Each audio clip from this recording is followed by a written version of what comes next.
പൂച്ച പൂച്ച പൂച്ച പിടിക്കണ പൂച്ച ഒന്നെടുത്താൽ 9 ഫ്രീ. അപ്പൊ ഈ വീട്ടിൽ ആകെ പ്രശ്നം നിർത്തിയ ധീരവനിതയാണ് ഈ ബേസിന്റെ ഉള്ളിൽ കിടക്കുന്നത്.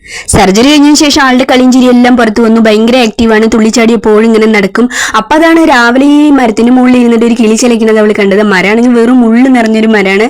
അപ്പൊ കിളിയെ പിടിക്കാനുള്ള ആക്രാന്തത്തിലും വെപ്രാളത്തിലും അതിലേക്ക് ഓടി കയറിയപ്പോൾ അവൾ മുള്ളൊന്നും ശ്രദ്ധിച്ചില്ല. എനിക്ക് ഭയങ്കര പേടിയായിരുന്നു. പ്രസവനത്തിന്റെ 2-3 മാസമെങ്കിലും എന്തെങ്കിലും വയറിന് മുള്ളു കൊണ്ട് കീറുമെന്നൊക്കെ ഉള്ളത്. അപ്പൊ മുകളിലെത്തിയപ്പോ എവിടെ കിളിയില്ല, ഒന്നുമില്ല, അണ്ണാനുമില്ല, ഒന്നുമില്ല. അപ്പൊ ആകെ ശശിയായിട്ട് ഞങ്ങളെ വിളിക്കുകയാണ് കേട്ടോ, എങ്ങനെയെങ്കിലും എന്നെ ഒന്ന് താഴെ ഇറക്കണേന്ന്. അവൾക്കിപ്പം ഉയരത്തിലിരിക്കുമ്പോൾ ഭയങ്കര പേടിയായി. ഇനി ഞാൻ എങ്ങനെ താഴെ ഇറങ്ങും എന്നൊക്കെ പറഞ്ഞിട്ട് അവിടെ ഇരുന്നിട്ട് ഓരോന്ന് പറഞ്ഞുകൊണ്ടിരിക്കുകയാണ് കേട്ടോ. അപ്പൊ ഞാൻ പറഞ്ഞു, ഇത്രയും ഉയരത്തിലിരിക്കുന്ന നിന്നെ ഞങ്ങൾക്ക് എങ്ങനെ ഇറക്കാൻ പറ്റും, വെച്ച് താഴത്തേക്ക് ഇറങ്ങി വാ, എന്നെ ഇറക്കാന്ന് പറഞ്ഞു. അപ്പൊ അത് അച്ഛൻ ബേസിനൊക്കെ എടുത്തിട്ട് ഇറങ്ങിപ്പോയിരിക്കുകയാണ്. അപ്പൊ ബേസിലേക്ക് അവൾ ചാടി ഇറങ്ങി. അപ്പൊ അവളുടെ വിചാരം അവളെ രക്ഷിച്ചത് ആ ബേസിനാണെന്ന് പറഞ്ഞിട്ട് ബേസിനോട് ഭയങ്കര സ്നേഹമായിരുന്നു കേട്ടോ.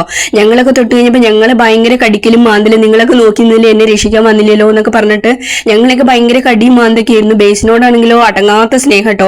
അപ്പൊ ഞാൻ കൈനീട്ടി വാങ്ങിയപ്പോഴും എന്നെയും കടിച്ചു. വേണ്ട എന്നെ നോക്കി നിന്ന് എന്നെ കളിയാക്കിയില്ല, എന്നെ രക്ഷിച്ചില്ലല്ലോ, ഈ ബേസിനല്ലേ എന്നെ രക്ഷിച്ചത് എന്നൊക്കെ പറഞ്ഞിട്ട് അങ്ങനെ അതിനോട് ഭയങ്കര സ്നേഹമായിരുന്നു. അപ്പൊ അതവിടെ കുറഞ്ഞു വെച്ചപ്പോഴും അതിൽ എന്നെ കിടക്കുകയാണ് കേട്ടോ.